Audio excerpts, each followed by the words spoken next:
Hauzik thokpada miyamna khangzinbada kanagadaba khara khatang miyamda share tawjage nuclear attack ta Khut Hanbagi Hak Lei hain Russia na phongdokre. Russian President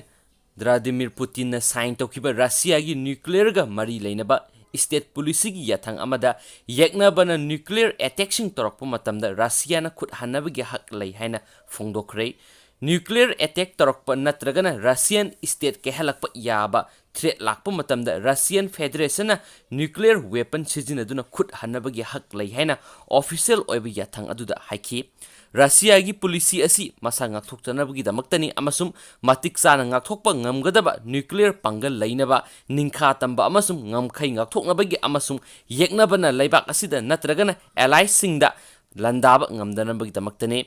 Nuclear gi ngakthoknaba policy asige iroinana yeknaba oirakpa yabasingna hypersonic amasung laser weapon saithorakpa missile puba strike drone thadorakpa missile shield nuclear amadi atai WMD weapon of mass destruction puthokpagi thabak kupna yengsingane space ta missile ngakthoknaba system saithokpa amasum strike system thamba asi Russia na threat ni haina lawgani amasum madu thugainabagi damakta nuclear pangan darkar tagani haina order aduda makha tanasu phongdorakli.